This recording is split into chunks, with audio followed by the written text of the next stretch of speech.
I would start my morning with a cup of wine, the cup that says world's best mom, and I did not see the irony. If I had any left over anywhere, lick the bag or something, just find something, rub it on my gums just to kind of sober up. I'd heard of AA, I was aware of AA, but I knew they were doing all this God stuff, like regardless of the consequences, I am not going near that God crowd. I struggled massively with the word God. To be a sober mother, and I know my children now have a mother that they deserve. It's incredible and it's priceless, and not everybody gets to have that. Hello and welcome to 12 Steps and 12 Questions. My name is Silvio and I'm an addict. This pod is full of personal and inspirational stories of recovery from addiction. And in every episode I'll ask each guest the same 12 questions about their life, addiction and recovery. Quick warning, there will be some graphic descriptions and a healthy amount of swearing. For this episode, please welcome Tiina. Hello, dear 12 Steppers. Thank you for joining us for another episode of 12 Steps and 12 Questions. I'm eager to get to my guest and the 12 questions, but not without reminding you all first to rate and review this pod, please, on any platform. And please share it in your recovery circle. It's a wonderful way to work your 12th step, and perhaps we'll find other people who could potentially benefit from this message that we're going to hear today. And with that enough said, let's get to my guest, Tiina. How are you today? Would you like to introduce yourself? Hi, I'm Tiina. I'm an alcoholic, a recovered alcoholic, and I'm delighted to be here. It's always a joy and a privilege to be able to take part in anything sober. My sobriety date is the 5th of June 2020. So I got sober through Zoom in lockdown in Ireland, and I have a sponsor who has a sponsor, and I'm delighted to be so grateful to be part of that chain of recovery. Wonderful. Thank you so much. Let's get straight to the 12 questions. Question 1 is, did you have any adverse childhood experiences? I really did not. I grew up in Finland, and I come from a very solid family. Every family has their thing, but as normal as the family can be, really. My parents are together still. Neither of them is an alcoholic. There was no substance abuse. I got 3 siblings. I'm the second eldest.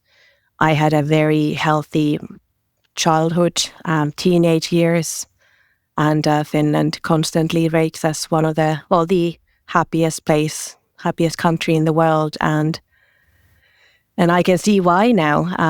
So I had no serious, horrible childhood experiences, anything like that. But I did have that. I can see it now because of the program, what I've learned about alcoholism, about the alcoholic mind and the spiritual maladies. It's like I had that restlessness. I always had that restlessness. I wasn't unhappy, but I was never contented. I didn't know I could be contented. I wanted to move to London since I was 13, and that's what I did at 18. Now I know that was my first geographical, but I didn't know that then. Right, yes, of course. Now, before all of that happened, of course, just circling ever so slightly back to your childhood. So you say you've got 2 siblings, one older, one younger. 3 siblings. I'm the second, yeah. Right, okay. So quite a large family, I suppose. Okay, and how was your school experience? Did you do well at school? Did you get on with people? I did get on with people. Again, it was always that feeling of the having more fun over there. That group of friends is more fun than my group of friends. And I remember being very young, about 11, 12, and talking about this fear of missing out on something to a friend of mine. And she just looked at me and said, well, you just have to make the most of where you're at. With whatever group of friends you're with, just enjoy that for what it is. And I was like, but I can't. My head is constantly somewhere else. But I got through school fine. I quite enjoyed school. I considered becoming a primary school teacher at some point because I really loved just being at school. I really enjoyed it. Be students all the way throughout. Great. I mean, that immediately gets us to a question 2. which is, what did the moment you first got hooked? What did the fun times look like? So let's sum this up. Here you are, you're living in a great country, Finland. You say that there wasn't any sort of adverse childhood experience. Your parents are together, and it sounds very harmonious. It sounds like you got on with people, you enjoyed school, but you felt already somewhat restricted by your inner, by what you call the spiritual malady. So at some point then, something was introduced into your life. You came across either alcohol or drugs or behavior that did something for you that you couldn't do for yourselves. What was that? For me, it was alcohol, but to be honest, I also played basketball growing up, and that kept me busy 7 days a week, that in school. And there were these groups of girls, say, in secondary school that would be drinking. And I remember being kind of envious of, their shenanigans over the weekend because I was away playing basketball, and all my friends just happened to be really nice kids. So even though there was that kind of want to be part of that, the other group, I never quite managed. So when I did get a hold of drink, it was very sporadic. I loved the feeling of, getting rat-assed, really. But it would have been a handful of times a year. It just wasn't something that we did on every weekend. And it was very hard, actually, at under 18 to get a hands on any booze. Is that so? That's the truth of it, yeah. Was that the case in Finland when you were growing up? Okay. Yeah, just in my circles, it was, yeah. It really shines a light a little bit, of course, on, the culture that we come from and that we inhabit to begin with, because, in other places, of course, it's not so hard at all. I think the UK being one of them, obviously, Right, so you'd have these first experiences, you really enjoyed it, but it doesn't sound like it was problematic from the off. It really wasn't, and it's looking back at my drinking history, my progression really only happened in my kind of 30s. That's when it all went, bad. But there were always times from the get-go. When did I have my first drink? About 13, I think. And then I probably didn't drink again until I was 14, and twice maybe when I was 15 and that sort of thing. But there was, from the get-go, there were times when, now I know it was the allergy, but I thought everybody felt like that you want more. I thought my friends were lying until I came across the doctor's opinion where it explains about the phenomenon of craving, that there is always more. And I thought everybody has that. My friends are lying when they say they don't want more. And then I've since learned that it's only us alcoholics who have that, and addicts, So yeah, when they were always, I remember being 16 and I was with my friend and we were on a cruise or something, and some of the older guys had bought us booze, and I remember getting so pissed, and it was great. And she said to me quite early on in the evening, "Oh my God, I'm so drunk. I better slow down and drink some water." And I was like, why would you do that? That goes completely against the point, which is to get as messed up as possible, as quickly as possible. So that was always my goal when drinking. It was never sensible, ever. But it didn't interfere, by the sound of it, yet with your schooling or anything else, right? So the first few years seems to be quite consequence-free by the sound of it. Yeah, they were mad weekends. They were mad times. When I turned 18, I did move to London, but I'd come back for the next 6 years, really. I'd come back to Finland every summer, so between 18 and 24. And then those summers, for some reason, turned into quite messy. And then I'd get my act together, go back to London and study some more. And funny enough, it wasn't the student life. I was quite sensible. So I had, this was one of the baffling features of my alcoholism in general, that there were times when I had control and there were times when I was completely out of control. And I used to say, before I came to the rooms, I used to say I don't have a handbrake because I just didn't know what was going to happen. Mm-hmm. Yeah.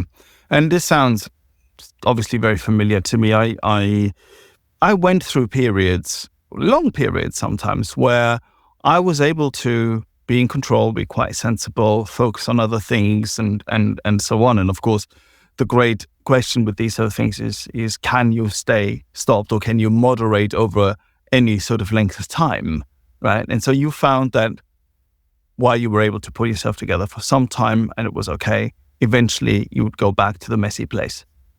There would always be another messy scenario every single time, whether it was 6 months later or a year later, in my, say, late teens and early 20s, it was always there waiting for me, and not drinking was never an option, despite the consequences, despite the arguments I'd have, or I'd go missing or whatever, whatever it was, I just put it down to, sure, but, I'm Finnish is what we do. And we're young, and isn't this what everybody does? And yeah. Mm-hmm. Is there a great drinking culture then in Finland? There really is, yeah, 100%. Okay, interesting. Did you realize at the time that you were struggling in one way or another with alcohol, or not? It sounds like you didn't, but sometimes some awareness creeps in a little bit, even though we can be so delusional. But it sounds like some awareness was starting to creep in there at this point. I really don't think I had any awareness around it. One reason probably was that since when I was 24, I was going to start a doctorate in London, which was practically handed to me on a silver platter. But I decided to do another geographical, and I moved to Dublin, on a whim, after a man that then became my ex-husband. And so I always made sure that I surrounded myself with people who drank more than me. Subconsciously, I didn't see this at the time, but in hindsight, again, I see it blatantly, clearly, so obvious. So my drinking was never the problem, The drinking of others may have been, but even if I was, part of the havoc, there was always someone worse than me around me. It's a clever ploy, isn't it, really? It really is amazing. Mm-hmm. Yeah, we use that quite a bit, don't we? Yeah. I can totally relate to this. I always had other people also around me. It was like, I'm bad. Look at him. Yeah. Look at her. Exactly. And particularly men in my life. I remember cancelling dates with someone that wouldn't drink, and I wouldn't go even out with my girlfriends to a restaurant that wouldn't serve booze. What's the point? What's the point of eating if you can't drink? What's the point of meeting up if you can't drink? I just didn't see the point. So I think my drinking started to escalate when I moved to Dublin at 24. Mm-hmm. Mm. So beforehand, you clearly did well at university and so on. So there was not that much of an issue there. But it came to the point when you moved to Dublin that the progression really started to hit. Perhaps this is the right moment to come to our question 3, which is, what were your worst consequences? And finally, your rock bottom. So let's go with the worst consequences first. How did that progress? So you moved to Dublin.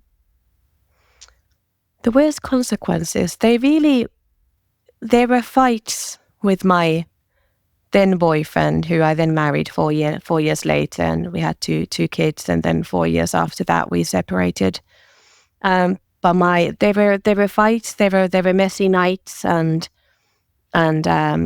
he was quite abusive and violent. But to be honest, I'm under no illusion that I played a part as well, and it was just a messy, toxic relationship, and we should never have got married and the rest of it. But the next morning, it was always rushed. I think the first once or twice I tried to address what is really going on here, and the level of drinking and the madness, and then I just stopped. And it would just continue, and we'd keep on drinking. We'd be out 3 or 4 nights a week at least, and but my drinking really escalated when we split up in 2016, because all of a sudden I found myself with a great excuse to drink. I'd been the abused wife, and poor me's, and all my self-pity parties, were phenomenal. And also I had shared custody 3 nights a week. I was free to do what I liked. And I actually went to a few Al-Anon meetings, but my own drinking escalated and took priority very quickly. So, yeah. Right. In 2016, and 4 years later, I found myself in AA. Mm-hmm. Mm-hmm.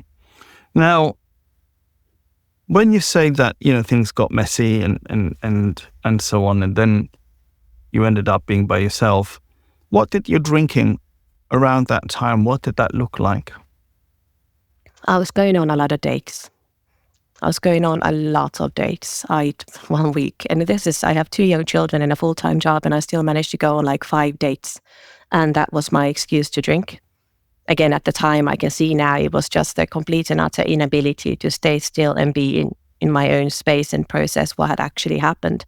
So I tried to numb it with, sex and drink and just attention, the validation.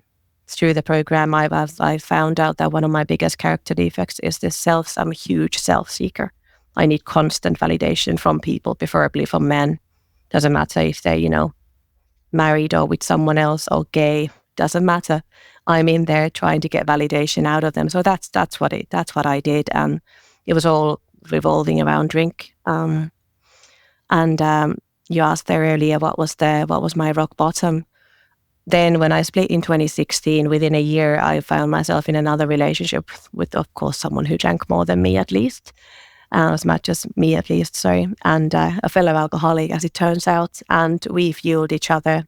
And both of our drinking progressed. And that's when cocaine came into the picture. I started doing cocaine at the grand old age of 32 or 33. Never too late. Sensible move. And that escalated. I call that my motorway to AA, because without cocaine, I'm so grateful for my drug abuse, because I don't know if I'd be here. I don't know if I'd still be alive or if I'd still be out there drinking, because it allowed me to drink insane amounts and never sleep. So I became an absolute psycho bitch. And I was the one definitely starting the fights. But my rock bottom, it was when my daughter was 6 at the time. This was in the months prior to me getting sober. She said to me one morning, could have been a Tuesday morning, "Mommy, I love you, but I don't love it when you smell of wine." And she didn't mean the smell of wine as we understand the smell of a nice bottle of wine. She meant the stench of old booze oozing out of me, because I was constantly topped up for the last year of my drinking. And I was mortified and I was distraught, and I thought, no way will I drink again. I'm not drinking today. My child said to me, essentially, "Please don't drink, Mommy." A 6-year-old. Why does she even know what that is, exactly. So I was so mortified. But by lunchtime, I'd convinced myself this is the madness, the delusion, that it makes sense to buy 3 bottles in Tesco where they're $3.99 rather than the local corner shop where it's like a tenner a bottle. And I wasn't working. I was completely unemployable. So I was skint as heck. And I believed that, if I choose to drink tonight, though, I know she said please don't, but if I choose to drink, completely believing my own bullshit. Mm-hmm. So I got the 3 bottles that day as well. Yeah. And that to me was my rock bottom, because it was shocking to realize as I'm buying them that I can't actually not buy them. My love for my children, which is the strongest feeling I have, was not enough to stop me from drinking. I think that sort of proof of powerlessness that occurs in that moment when things like that happen. I remember there were moments when my wife would ask me, say, "Can you not just tonight? Can you just," because she was quite hands-off. Really got quite a hands-off marriage in that way. So there's, not so much trying to control the other and so on. And she could see that I was struggling and it was difficult, of course. But sometimes, she would say things like, "What, you just lay off for tonight, we're out, it's not so," and so on. And I'd lie usually, and I'd go, yeah, of course, and so on. And of course, the thing with cocaine is you can't really smell it on someone. And so I just, more or less get away with it. But that sense, I remember how bad I felt that I couldn't really do this, that I couldn't, even though the person who's most important in my life would ask me to, not to. When any other situation, I just kind of go, yeah, all right, if it's a problem, and I wasn't able to, and not just once, many, many, many, many times repeatedly. So that proof of powerlessness is it's very strong. It's very, very strong. It's very scary. Let's talk, you were talking about cocaine there just for a second earlier when you said that this was your motorway to AA. There's that combination of alcohol and cocaine is incredibly powerful. Were you not really able to drink anymore without having cocaine, or the other way around? Well, what did that look like for you? I grew up really straight-laced. Like I was surrounded by cocaine in London and also in Dublin, and I was always, no, no, just say no. And I thought alcohol is enough for me. And then after my separation, I found myself with a group of other single parents, single moms really, and who were doing this, doing lines. And I kind of thought, sure, fuck it. Let's see what it's all about. Well, obviously, I was full of drink that night. And yeah, I just did. And I thought it was phenomenal. I thought it was brilliant. And very quickly, I'd say within a week or two, I couldn't imagine going out drinking and not getting a bag. And I used to, it got so bad in my last year of drinking. I think the only thing that moderated my cocaine intake was money. I wasn't working at the time, so there was only so much I could afford on social welfare. But I would drink, start by the end of it all, I would start my morning with a cup of wine, the cup that says world's best mom, and I did not see the irony. It's ridiculous. And so a cup of wine in the morning, and then I do, if I had any left over anywhere, lick the bag or something, just find something, rub it on my gums just to kind of sober up, and I really thought that's acceptable, it's unbelievable. I used to despise people who would smoke in front of their children, and there's me trying to get world's best mom. I know. It was just, did not see the irony. I suppose it's fair to say that I'm more an addict than I am an alcoholic, although by the end, right, it was two peas in a pod. I could not separate the two any longer. I could not have a glass of wine without there being, as the famous saying goes, the number of my dealer, at the bottom of the glass. And I never had a problem with dry sniffing. I loved cocaine. It was brilliant. And I thought any time, I could use, I would, and I did, but then after a while, I needed alcohol to calm me down because I'd get so wired going through so much gear. And then, I'd sort of go to the kitchen and drink cooking cold wine or whatever it is, anything I could get my hands on. It was really, really gross, really disgusting. And the amount of times I threw up, it was ugly. It was just very ugly. But then just afterwards, I just about calmed down a little bit. I'm like, oh, good. I'm ready for another line. And that insanity, the never-ending up and down of the using of those two substances, the upper, the downer, the upper, the downer, it was absolute madness. It was terrible. It was terrible. And it sounds like, you came from the other angle, more from the sort of alcohol side, and then you added cocaine on. In the end, it doesn't really matter. They were inseparable for me in the end. Absolutely, yeah. And I don't think the substance really matters. I think the reason, Alcoholics Anonymous came to be before NA or CA is just because alcohol is the one legal drug we have.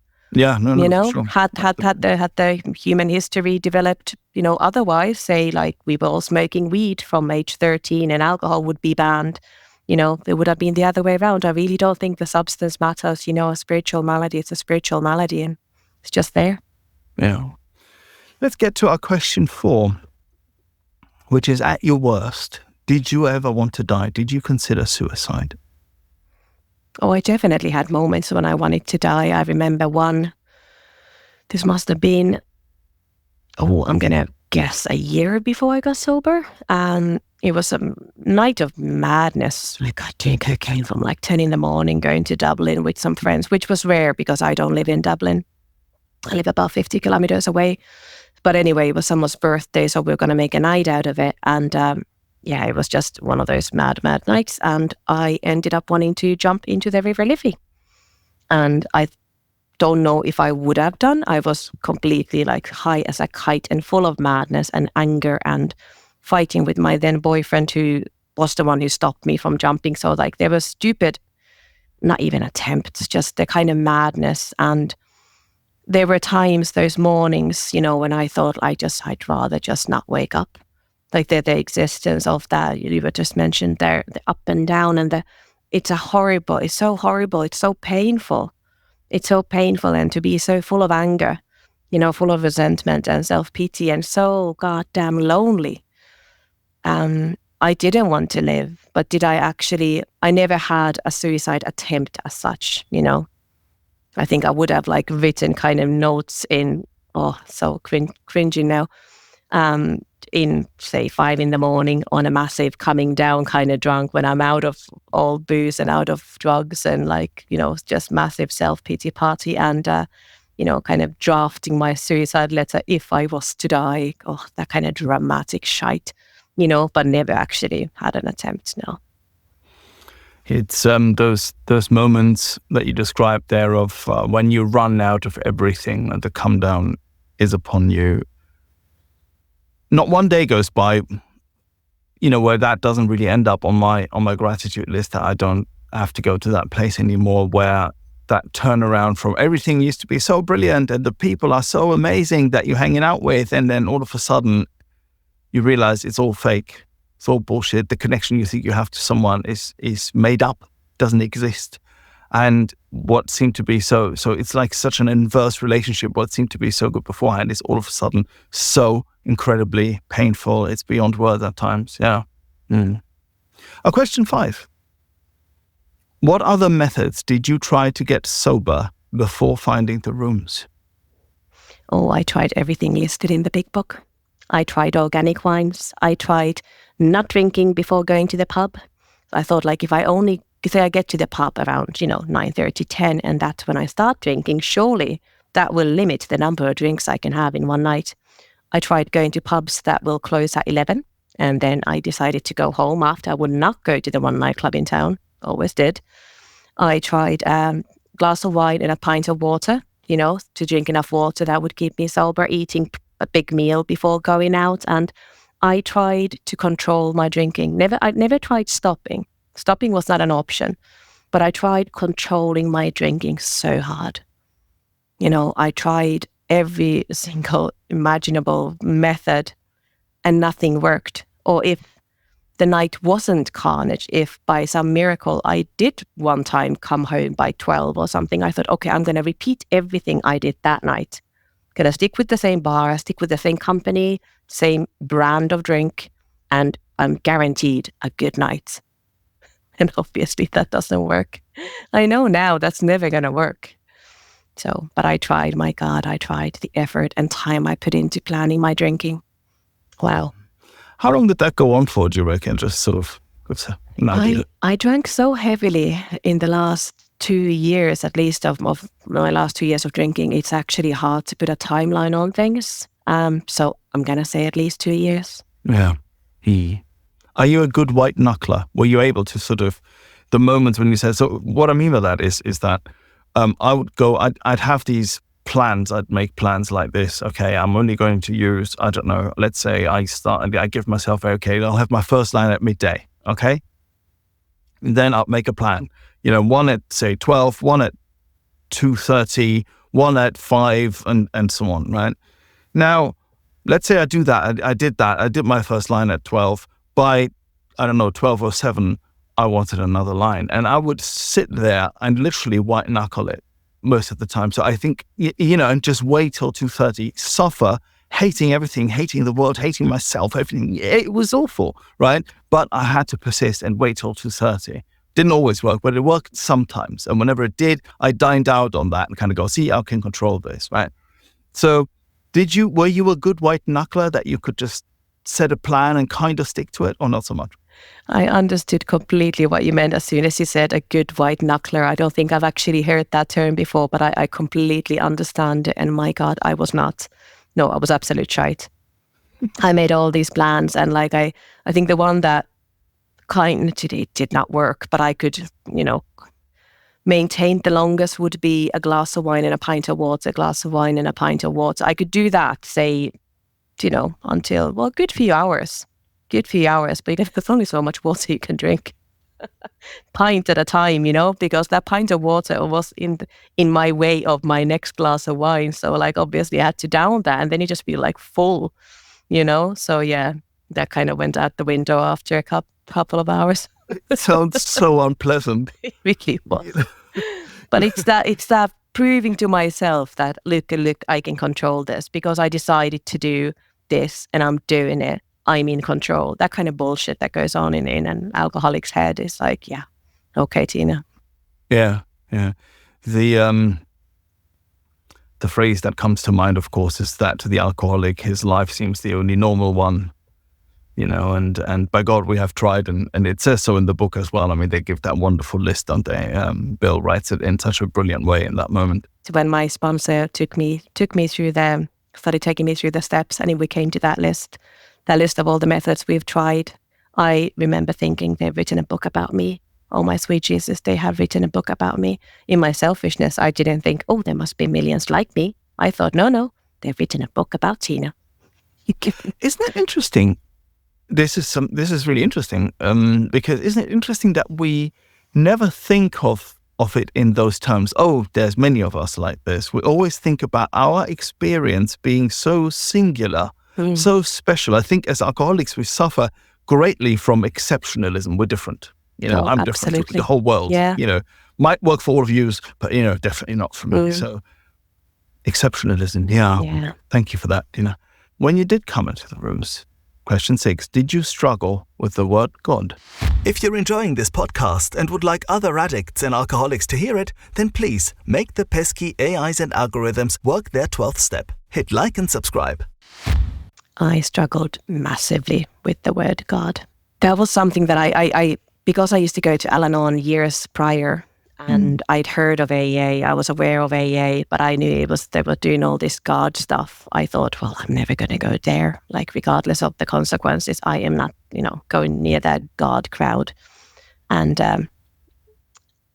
so I did. And I only came in when I was, like so many do, like I think most of us do, when I was absolutely beaten and I had nowhere else to go. But there was also that window that I now know was window of grace. Something pushed me through the doors of Zoom, but throughout, when my sponsor was taking me through the steps, and she'd say, right, God is the solution, and and God this and that's higher power with a capital H, capital P. I refused to do that. Didn't tell her that I would just write, like, my big book is littered with the word God with lowercase g, which is ridiculous because nobody will ever read my big book except for me. So now that I take somebody through the book, my old chip on my shoulder is right there, written it's the down smallest by me. rebellion in town. It's ridiculous, absolutely. Yeah. But it makes me laugh, and I often share it. But so I could start with when I learned that I'd already made a beginning with something greater than me by that group of drunks that was my first AA group, that was obviously bigger than this one drunk here. That to me was the willingness, that it was like a relief, like to realize that I actually made a beginning already. And now I don't have a problem with the word God, and I called my higher power God just because it's, short and snappy. And it has, I love all the meanings, all them. And this is obviously only in English. I go to Finnish AA meetings as well, and the word is Jumala, and it's just a word. Jumala. Just a word, yes. Jumala. It's a lovely word. I like it. And I love the great outdoors, group of drunks, get off drink, love all. And my favorite is good orderly direction. If I ask for help from good orderly direction, I can't really go wrong. No. Reminds me, actually, just speaking about words and about trying to desperately find a higher power. I was sat with my friend Michael in Berlin not so long ago, and I haven't seen him in a long time, and we were talking about my journey and so on, and I tried. He asked me a little bit. So this AA stuff, what's that? How's that work? And the question that I suppose we always kind of dread a little bit because it's difficult to explain to people outside the rooms. But so I gave it a bit of a go. We had a bit of time, and I came to step 3, and that the whole thing, rests on us turning our will and our lives over to the care of God as we understand Him. And with that being said, it's enough if you find a higher power. And he looked at me with that brilliant gaze kind of look, and he just went, but anything that is greater than you? I said, yeah, to begin with you can use, but there's so much stuff out there, you could use pretty much anything. It's just us alcoholics, I think, who seem to struggle so badly with finding something like that. Must be inherent in our condition. Yeah. And our question 7 is, how do you experience your higher power today? I experience my higher power. It's a gut feeling. That's the best way I can describe it. When I listen to that voice, that it's not a voice or a sound, it's a feeling, it's a gut feeling of what's the right thing to do. And that's why it's kind of funny that it's something outside of me, something that's not Tiina, something that's bigger than me, but it's within me. You know, that's where I find it. And firm believer of that my higher power speaks to me through other people, things that have happened, you know, and things that other people say, and that things just come up without any effort from my part, without me doing anything or making things happen, which never worked anyway. You know, it's those moments of beauty, and you just see like this makes sense. Did you grow into this, or did this come to you gradually or more suddenly? Oh, very gradually, and through doing the actions that I was told to do. We can talk about suggestions all we like, but I was told pray, I was told meditate, I was told ask for help, and I did all those things grudgingly. I was mortified, you know, if anyone would see me praying. I live alone with my children, no one's going to see me praying. But the thought of it was, you know, I found it so embarrassing, but that's just my ego being crushed. But I was desperate enough to try, and I did. And it's amazing. Every time I asked for, in the early days, I asked for a sober day, a sober 24 hours, I was granted it. And this was my first experience of a higher power as such. Was my obsession to drink was lifted very quickly within a matter of, again, I was a bit blurry. I was only separated from alcohol the day before I came in, and I met my sponsor the following week. So it was all very quick for me. Great. My obsession to drink, my sponsor told me, ask for it to be lifted, and it will be lifted, you know, but she can't give me a timeline, but it will be lifted, you know, just keep asking. So I kept asking every day, and it was lifted very suddenly, days or weeks. And that scared me, because I didn't lift it. I didn't make it go away from a woman that cannot stop drinking, that would, you know, start her morning with the world's best mom cup of wine, you know, do a line of Coke before school run, for the obsession to go. And I didn't do it. Where the hell did it go? And what I was afraid of, it would just be plonked back on me one day. I'd wake up one morning full of that. So it took, I'd say, the best part of my first year for that fear to lift. And I started to trust the process that, okay, it's been lifted. And if I keep doing the next right thing on a daily basis, do what I'm told, it won't come back. You know, I don't believe my God is so mean that one day, here you go, have a bit of that. You know, if I stay on this path, I have no doubt that it'll return. You know, if I start doing the wrong thing and going against that gut feeling that I now can follow, you know, it will come back. Yeah. I'd imagine that it'd be harder if you have to do all of it on Zoom to begin with. Was it? No, the message is the message. And I think, and I'm very vocal about this when I've had sponsees come to me and say, oh, I feel like I should come. And they're often single parents, single moms with young kids. And like, you're not as free to leave the house as you would be if you didn't have those commitments. And they feel stressed because they feel like they should go to more physical meetings because some old timer has said so in a meeting. Mm-hmm. And I tell them that's nonsense. You can go if you like, if you can, if it's viable. You know, if you live somewhere where there's plenty of meetings around, go for it. It's nice to see people in person, but as for recovery, as for the message, it makes absolutely no difference. Mm. When they first started out, they were actually amazed to see that, you know, they could deliver the message of recovery, the recovery program, the 12 steps, by letters. They didn't even have like phones at the time. Phones in every house. So but it's the message is the message, and that's it. And so yeah, I don't think I'm quite passionate about that as well. That it makes absolutely no difference. I got sober through Zoom in June 2020 when I came in, and I didn't actually. My sponsor only lives about 30 kilometers away from me, but because it was lockdown, we weren't allowed to move more further than 5 kilometers from my house. I didn't meet her until early this year, when I was almost 4 years sober. Yeah, we both went to this day of gratitude. It was lovely. It's absolutely lovely. Of course it is. She's a lovely woman who knows all about me. But yeah, it's not essential. I don't think it's essential. I agree with that. I also do sponsoring through Zoom and some in person, depending on where the sponsee is. And And I really appreciate the fact that, of course, everything is open and we can just jump on a meeting anywhere and everywhere, and so on. It's just maybe because of my own experience and that I was lucky enough, and everyone finds their own path, of course, but I was lucky enough to find the right in-person group right away, right? And that has just played such a large part in my own recovery. But of course, you're absolutely right. The message is the message, and it doesn't really get diluted much if you're doing the work properly. It really doesn't. Totally agreed. Our next question is question 8, hot on the heels of what we were just saying. Which parts of the steps were the most difficult for you? The God business. That was definitely step 3. The most difficult for me. Yeah, because I didn't really understand what I meant to be doing at step 3. Like, how do I have a very analytical and logical and scientific mind and training and background, and I just wanted. I know now that they are clear-cut directions. I understand now. A lot of the steps have made sense to me in hindsight when I've taken somebody else through them, and I can see, oh, that's why we do that. Oh, that's why we do it like this.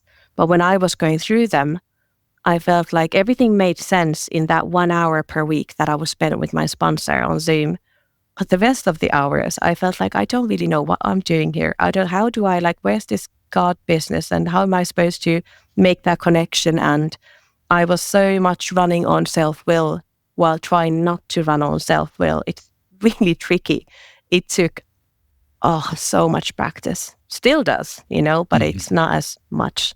But that was by far the hardest thing for me, not to run on self-will, to learn to keep my mouth shut and stop playing God. Let God be God and Tiina be Tiina. That was really, really hard. I think for those people who, and I sort of count myself into that category a little bit, who are used to be sort of analytical about certain things and do a lot of, be in our heads, let's just say that, right, for lack of a better expression. For those of us who are in our heads a lot, and that's, if I am confronted with any sort of problem, then my first thought is, okay, how can I solve this with me? Asking for help is sort of way down, the flow chart. And for those of us who lived like this most of the time, and we're maybe even used to being able to solve a few things with our heads, all of a sudden we find that we're bringing the wrong tool to this problem. And I should have a mark on my forehead for banging my head against the wall with this, many, many times. So it's a really very much a shared experience. And there's many of us out there, I think, when you are that way, it doesn't make it easier necessarily. Yeah. Question 9. Which character defects give you most trouble then and now? I loved finding my character defects. If you'd asked me for a list of Tiina's character defects when I first came in, I would have given you a list. I had an idea of what they might be. Now my step 4 revealed something completely different. I never would have thought of myself as a proud person. Quite the opposite. So like the fact that to find out that my pride was being hurt left, right and center throughout my life in all my interactions was quite a revelation. Self-seeking was another one. I genuinely thought that, that I'm great so many ways. I'm always doing this and that and X, Y, Z for everybody and running around and fixing other people's problems and, and I want the pats on the back and the gold stars and aren't I great? Until I realized that my motives for doing all those things for everybody else were completely arseways. And I was doing everything for validation, for self-seeking, for wanting to hear how great I am. And that's something that I'm still working on. If somebody asks me to do something, I really have to rather than say, yes, I'll do that. I have to stop and think, am I the best person to do it? Am I doing it because it's the right thing to do? Or am I doing it for the validation? Am I doing it for the wrong motives? Am I genuinely helping here? And is it even my place to be involved in whatever it is that I'm asked to do? And that can often lead to, I spread myself too thin and then I get resentful when I'm too tired and I don't have enough time. And why is that, Tiina? Because you signed up for too many goddamn things, that you don't actually have capacity for. And so that's definitely one. And I remember arriving at step 7 and 6 and 7, becoming willing to have God remove all these defects of character. And I couldn't understand then, why would somebody not be willing? Like, please take them all, take the whole lot of them and keep them. And I didn't see why I'd have to I was already willing. And then, and if my sponsor explained to me, if you're not willing to let go of some, you pray for the willingness. And I'm like, that's nonsense. I'm happy to take it. Until I realized that I have some, I'm a massive lover of gossiping and bitching about people, talking behind their back. It's a great bonding exercise and used to make me feel so special and on the inside, or whether it was work or friends or whatever it was, and all that had to stop. Yeah. All those old behaviors had to stop. And I found that that took a lot of practice. And many people stopped calling me, many of my old friends, because I just wasn't engaging in the old behaviors anymore, entertaining anybody's bullshit. I wasn't talking about other people's business, and so my world became a lot quieter. Did you share these really awkward moments that I have encountered when I've done this, when I'm confronted with this? And I don't think I was that much of a gossip, but still there's, judgment is an issue, right? Let's, make no mistake about it. And then, someone would speak to me, even someone close to me would speak to me, and, they'd be starting to engage about judgment about a certain situation or a certain person or something like that. And I am not really responding. And then they repeat what they said once or twice maybe, and they just wait for you. And that moment of awkwardness where you know exactly what's happening. Did you share those moments? Oh God, yeah, absolutely. It's really tricky when the other person is waiting for you to say what you've always said, what you've been saying for years.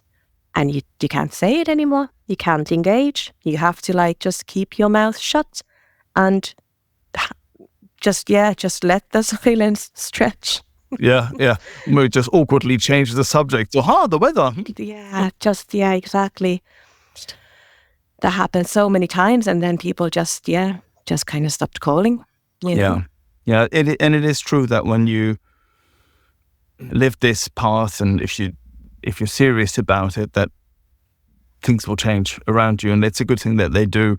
But sometimes it also means that some people fall away just naturally. I've certainly lost all my using friends, and certainly also perhaps a little bit unexpectedly, some of those people that I didn't use with, but we did a bit of drinking with, and most of them have actually exited stage left. Yes, absolutely. I have friends left, honestly. I'm not lonely. That's not why you're doing the podcast, just to meet people. Oh, that's brilliant. So our next question. Question 10 is, what is the best thing recovery has given you? I often actually share. I start with saying, the best thing that in my life now, and it's always a different thing. I have so many best things, but I'd have to say peace of mind. Peace of mind. And I'm going to have to on shared first place would have to be a sober mother. That I know my children now have a mother that they deserve. It's incredible and it's priceless, and not everybody gets to have that. Mm-hmm. But the peace of mind, I remember, I think it was after step 3, and my sponsor had me reading 86 to 88 from very early on, before I was on step 11, because to be honest, it's a good way to get into the habit of meditation and, read those words of exactly what we're asking here. And I started getting these glimpses of, I don't know what the hell it was. And now I know it was peace of mind. But it was fleeting, like, boom. It was just gone. And then as I progressed through the steps and developed a prayer and meditation practice, and I was getting more and more. And I don't know at what point I used to be restless, irritable, discontented. Then around step 3, I started getting those glimpses, those moments of little snippets of peace of mind. And at some point, it turned the other way around, that I was actually serene most of the time. And I'd be really upset if something did rattle me, because it was now so rare, whereas that used to be my baseline all the time. And I don't know, I'd say that in the first 2 years, something just went from the other end to the other. And now I get to enjoy what I call peace of mind most of the time. And it's absolutely priceless. It's a wonderful way to be. And I never, ever, ever knew that I could. I thought it's just the way I'm wired. I'm just, restless, and that's it. When we speak of peace of mind, I sometimes like to ask, peace of mind away, what it means that things have been removed, that sort of stole our peace of mind, didn't they? So I make a little list every day. I make a gratitude list, and I also make a list of things I don't miss. What's on that list for you? Because those are the things that were taking your peace of mind. So I actually write a gratitude list every night as well, but that's a really interesting one. Things I don't miss. What was really taking away my peace of mind was my own behavior, me meddling, my level of meddling in other people's business. Mm. And I mean an ex-boyfriend's ex-girlfriend that had nothing to do with me. And like it took sick proportions, like the way I wanted to run everybody's lives around me. And obviously they did not behave the way I wanted. So I'd get really resentful, and I tried twice as hard, and I could never just let things be. And my ex-husband, by the nature of we're not together anymore, I couldn't just, let him be what he is. And, now I know he has the right to exist as he does in this world, just like I have, just like, anybody does. And I can just leave them to it, because I didn't know what was my side of the street. So I was running around town on everybody's sides of everybody's street, and that's really, not to mention the physical suffering, and the mental torture of the coming down and trying to find stuff, drink or drugs, and, then running out of money and financial messes and the lies, and trying to remember the lies that I was telling everybody. And getting caught all the time. And it was just a horrendous existence. But it was all my own behaviors. Wonderful. Thank you for sharing that. Question 11. What would you say to a newcomer or someone wondering if they're an addict? There's a great paragraph in the big book about when you start drinking or using, and like we talked earlier in the podcast about, we make decisions about, okay, I'm only going to have 3 drinks. I'm only going to have 1 bag and that's it. And then I'm going to go home. If that happens, great, you have control. If you don't have that control, there's something going on. And if you can't stop, and to me, even now, like in hindsight, is one of my favorite words in English language, hindsight. The fact that I never even wanted to stop, like stopping wasn't an option when everything was going to shit and my relationships were in tatters, and I was unemployable, and I was not fit to look after my children, and still stopping drinking and drugs was not my priority. That's an issue. That's a problem. If somebody you love, who loves you, who has your best interest at heart, asks you to stop, and you think you choose not to because it's your right to drink and drug, that's a problem. Absolutely. And our last question, our question 12. What do you want your higher power to say to you, quote unquote, at the pearly gates? My concept of my higher power, what it is today, is divine consciousness, where it all makes sense. Because I had a glimpse of that when I was very young. It was a fleeting glimpse, but it's there. And so when I go, and I believe my soul it's like a grain of salt, it's a teeny tiny part of that, and we all have that. So it's this oneness. And so when my soul goes back to that divine consciousness, there won't be words, but it'll just all make sense. That's a lovely, lovely way to put it. Thank you. Thank you so much for being my guest today on 12 Steps and 12 Questions. Before I let you go, though, just slightly off script, this has piqued my interest a little bit. You say that you do meetings in Finnish as well, right? Which is your mother tongue, obviously, right? So do you know the literature as well in another language? And do the meetings, do they touch you differently on the inside than meetings in English? They do. And if I'm completely and utterly honest, which is, program of rigorous honesty. Indeed so. There's a reason probably why I postponed. I'm 4 years and 3 months or something sober, and I've only been going to Finnish meetings in the past, say, 3 months. Right. So it took me 4 years to go to. I firmly, I'm as bilingual as you can be without being born bilingual, but there's something about that language of your heart, of your feeling, of your language of your mother and father that, yeah, it does touch me differently. But I'm only, because I'm so new to AA in Finnish. I'm sure my shares sound ridiculous because I'm translating everything badly. Yeah. It's a journey. I'd love to do the steps through Finnish as well. Yeah. At some point. Amazing. Yeah. I hope I'm not putting you too much on the spot here. I love the word Jumala, if I remember it correctly. Jumala, yeah. Would you be able to recite the serenity prayer in Finnish? I think I can, yes. All right. If you would like to lead us out that way, I'd be delighted. Thank you very much for having me. It's been an absolute pleasure. Thank you for being my guest today on 12 Steps and 12 Questions. And here's the serenity prayer in Finnish. Jumala, anna minulle tyyneyttä, hyväksyä asiat, joita en voi muuttaa. Rohkeutta muuttaa ne, jotka voin, ja viisautta erottaa nämä toisistaan. Thank you. We've come to the end of this episode. Thank you for listening. If you've enjoyed it and would like other addicts and alcoholics to hear it, then please make the pesky AIs and algorithms work their 12th step. Hit like and subscribe. While this pod is based on the 12-step recovery program, it's not officially affiliated with any 12-step fellowship. 12 Steps and 12 Questions is not substance or behavior specific, it's fully self-supporting and not for profit.